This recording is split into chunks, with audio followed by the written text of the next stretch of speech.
Well, a few weeks ago, you'll remember that Denny traveled to Rock Eagle to discuss the restructuring of UGA's Cooperative Extension service with Dr. Beverly Sparks from UGA. She told Denny that when the final decisions were made, she'd join us in the studio to discuss them. Well, she's a woman of her word. Now joins Denny on the interview set. Well, it's always a pleasure to be with Dr. Beverly Sparks. Of course, she's with UGA and she's the Associate Dean for Extension, and she's had her hands full over the past few months with the budget cuts. It's caused you to put the pencil to the paper. Now that the strategic plan has been approved, obviously Dr. Adams and Dr. Engel have signed off on it. Now you're ready to distribute it. Are you, I won't use the word pleased, but are you happy with the distribution that you've come up with? Well, I think a lot of great work has gone on since March, and we've gotten a lot of input from our stakeholders as well as our employees. So I think we've done the best that we can do under the circumstances. And I'm pleased that it's a very flexible plan, so it'll allow us to build back when resources return. And things are starting to look up a little bit. 5 months in a row we've seen incomes coming in. You know, I remember last time we sat down, you talked about how you were hoping there'd only be a handful of counties in Tier 1. You got your wish. There were only 2 of them. Yes, very, very pleased about that. And we got 14 in one and 17 in the other. Let's talk about Tiers 1, 2, and 3 first of all. Tell us what that encompasses. Tier 1 would mean that we simply do not have an office there. We are still going to be delivering 4-H through an employee that is located in the school system. So we'll have a 4-H program in those Tier 1 counties.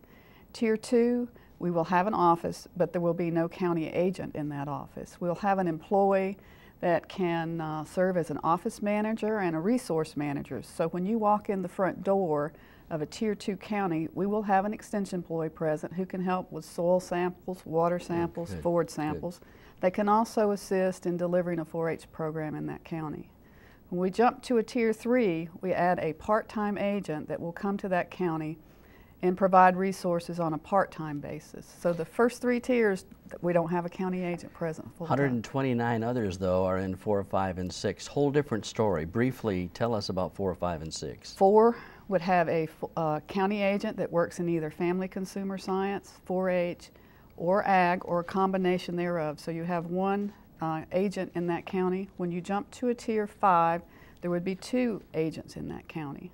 And then, of course, a Tier 6 would be a program, a complete program where we have 4-H, family consumer science, and an ag agent dedicated to those program areas. What kind of reaction have you gotten so far now that word is starting to get leaked, you might say? Yeah, very positive. I've been very pleased with the reaction of our stakeholders. I think everybody understands the very difficult situation we're dealing with our state budget.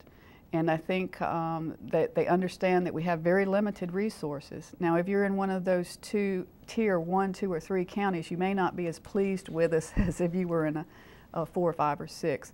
But again, I think this plan is flexible and allows us, as resources return, to build back and bring those 1, 2, and 3 tiers up to a higher tier eventually. A lot of people are starting to ask, will everything ever get back to normal or the way it used to be? I hope so, but I think it's probably going to take us a long time to recover the resources that we've lost. We've lost 88 agent positions in 2 years, and it'll take a long time to recover from that. Well, what about those in those lower tiers that say, well, what cooperation can I get? Can I call somebody? I know that we can go to www.ugaextension.com and you'll see the map and all the information. What about that tier group that still really questions some of the things that are being done? Where do they go? We do have resources available online to describe the process that we have been through. And also, in some of these tiers, we still have county agents present. So if you're in one of those lower tiers and you have questions, contact the county agent nearest you or the district office, and our employees there will be happy to describe the process and where resources are available. Okay, one final question quickly. Implementation, how long will it take? I fully anticipate 12 to 18 months for us to implement the entire plan.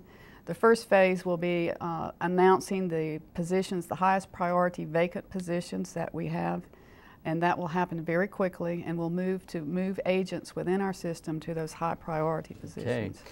Well, your life's probably going to get a little bit easier over the next few weeks, but I got to tell you, as I looked it over, I thought you guys did a great job because I thought it'd be worse than it was. So congratulations, and let's just hope that we can get back to normal here in the months to come. Thank you so much. Okay, we'll send it back to you, Paul. Thanks for that extension update.